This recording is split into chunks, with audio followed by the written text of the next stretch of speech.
Question 1. What's a common habit that secretly makes life 10 times harder? Answer 1. Undersleeping and oversleeping.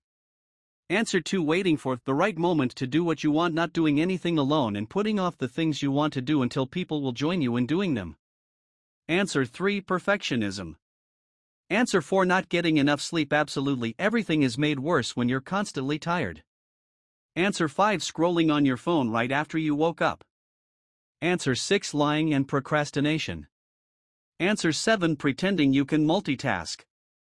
Answer 8. Not taking a walk. Guilty of not doing this, but when I make room for taking little walks, everyday life suddenly gets much easier to handle. It's hard to overstate the power of little walks. Answer 9. Self-doubt. We're capable of a lot more than we give ourselves credit for. Answer 10. Skipping instructions. Answer 11. Not going to bed when we're tired. We sabotage ourselves for no reason. Answer 12. Not living within your means. It's crazy how many people I know that have decent incomes better than mine but are at best having a hard time paying their bills, or at worst drowning in debt, but always seem to have extra cash for unneeded shit. Can't afford rent but can afford cigarettes. Car payments are too expensive but Uber Eats is a bargain. Answer 13. Browsing Reddit for 10 hours a day. Answer 14. Drinking. Answer 15. Alcoholism. Answer 16. People pleasing.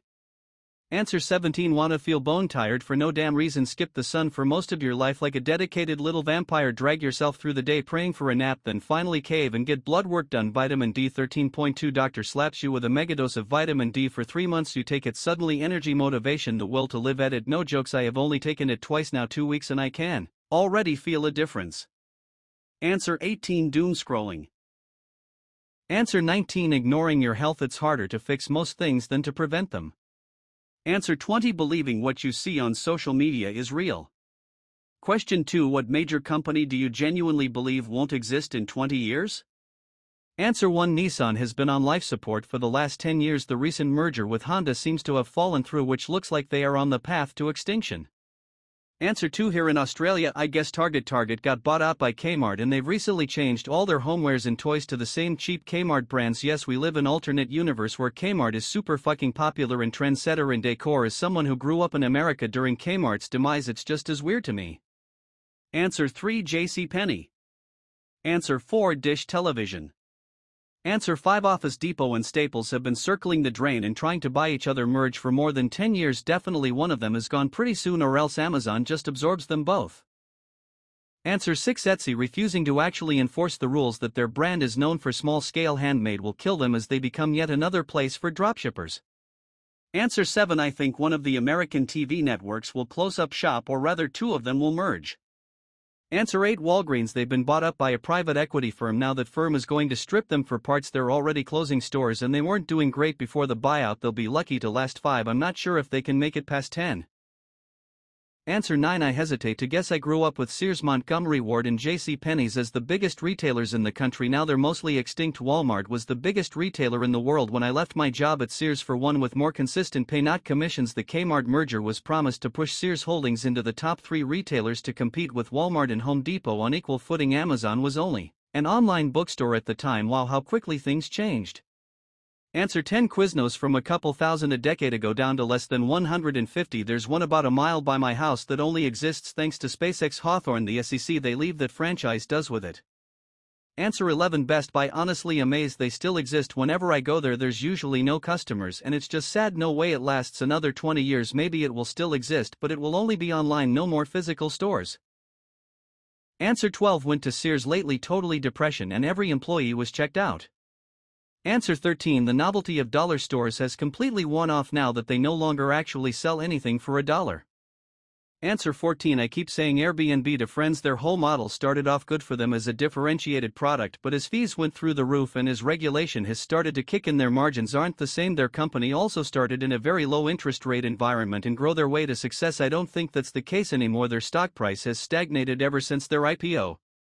Answer 15. Walgreens. Rite Aid is already going bankrupt. CVS is closing stores but will still be around as a major insurer. Answer 16. Any which catches the interest of a private equity hedge fund. You think Sears and Toys R Us were victims of a retail apocalypse? No, they were pillaged by hedge funds. Answer 17. With any luck, every health insurance provider in the US. Answer 18. Blockbuster Video. The dang Redbox will take over soon. Answer 19. Half the gaming industry. Most major players are now subsidiaries and are one mistake away from being deadweight. The titans of gaming that still have strength don't have much reputation to stay alive for no more than a decade. Answer 20. Popcorn was first used as packing material before it became a popular snack. Question 3. People who've attended multiple weddings for the same person, i.e. they got divorced and remarried to someone else. What difference did you notice between the two weddings?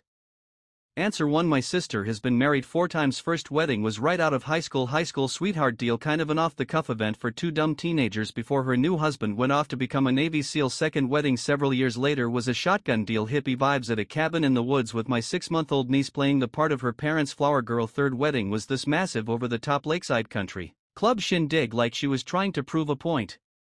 I barely remember it aside from being exhausted and astounded by the price tag. In the fourth wedding I wouldn't know they eloped and didn't invite anyone from our side of the family. Laugh out loud. I guess fourth time is the charm though, because they're still together, thank God. Answer 2. I have an aunt who has been married 7 times. When she called mom to invite her to number 5, mom said no thanks, I'll catch the next one. I think they didn't speak for the duration of the marriage. My aunt is a little out there.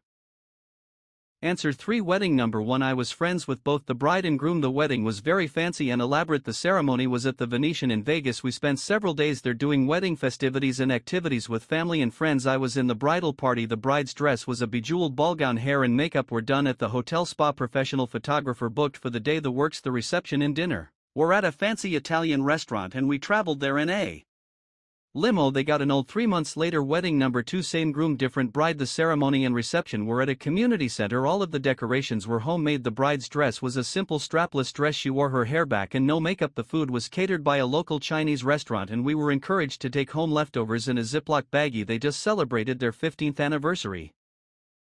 Answer 4. My brother married twice. Did the traditional church wedding the first time and then a laid-back winery one for the second, which actually probably cost a bit more but was totally worth it and fun. He did have the same best man for both. It's good to see you all again. Opening line was absolute hit, haha.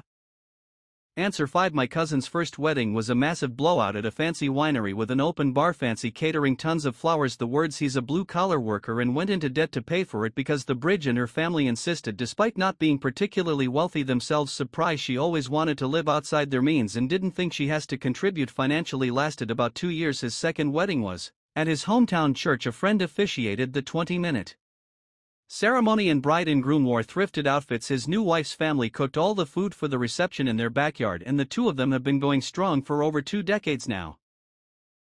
Answer 6. I can actually give context with my own wedding. Laugh out loud. Years into my second excellent marriage I was sorting through old photos. I wanted to make sure I had some photos from my first marriage for my kids if they ever wanted them. I stumbled across the picture of my dad walking me down the aisle. The look on his face can only be described as death march unhappiness. I didn't learn until years later when I finally left my emotionally abusive ex that they disliked him from the start.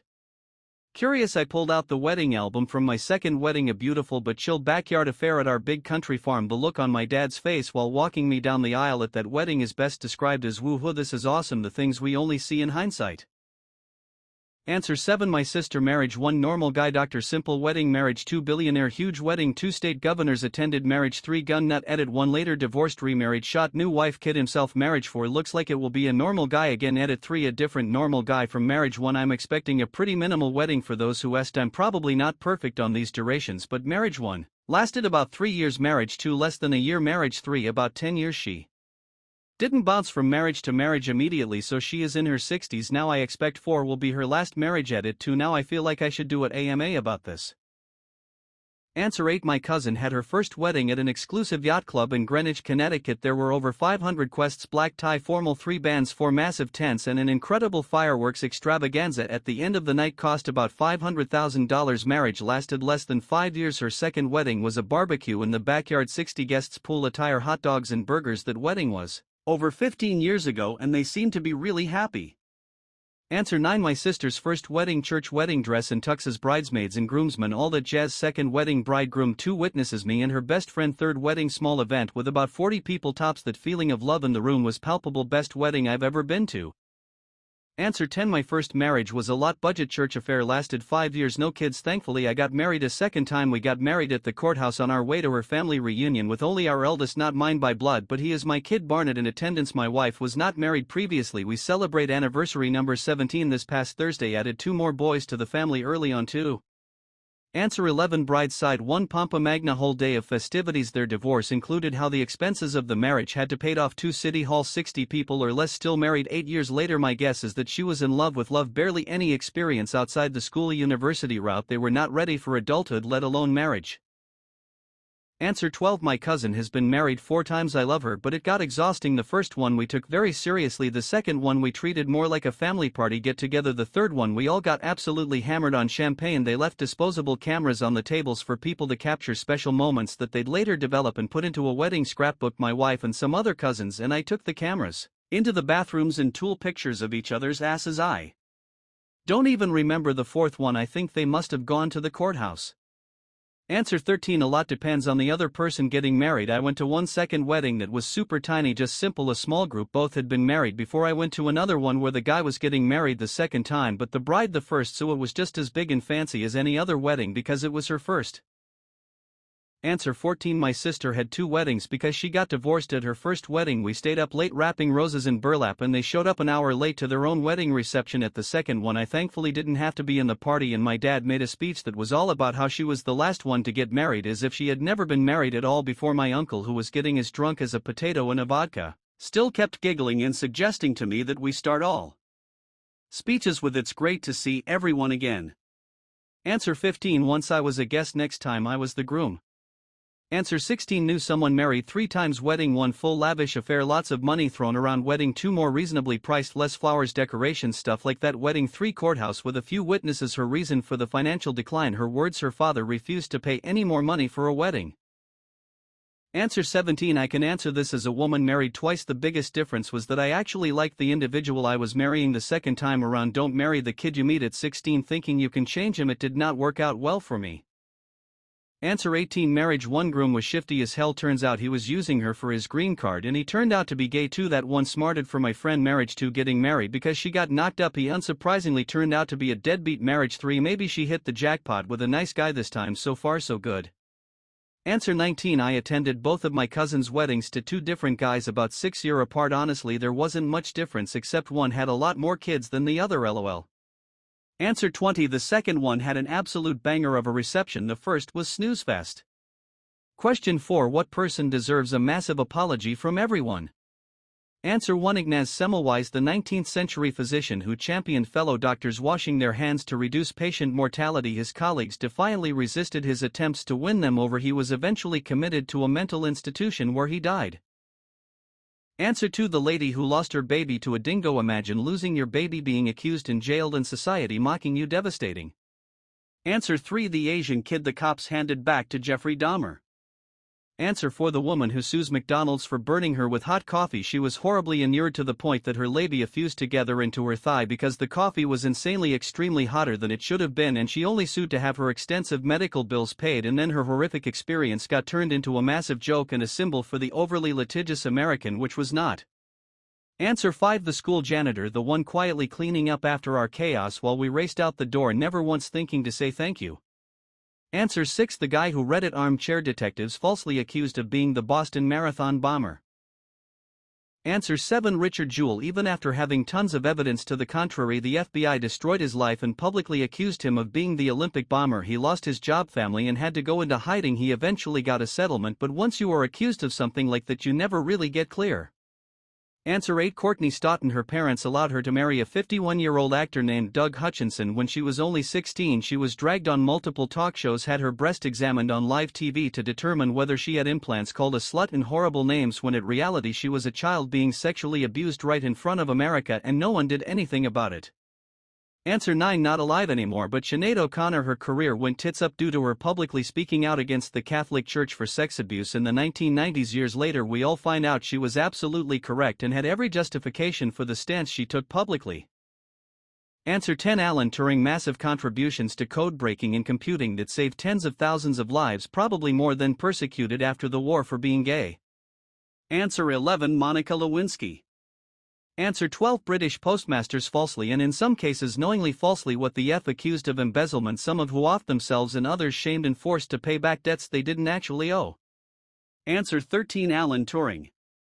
Answer 14 Richard Jewell. Unfortunately we can't apologize since he passed away due to heart conditions accelerated by the stress he was under from the media and law enforcement.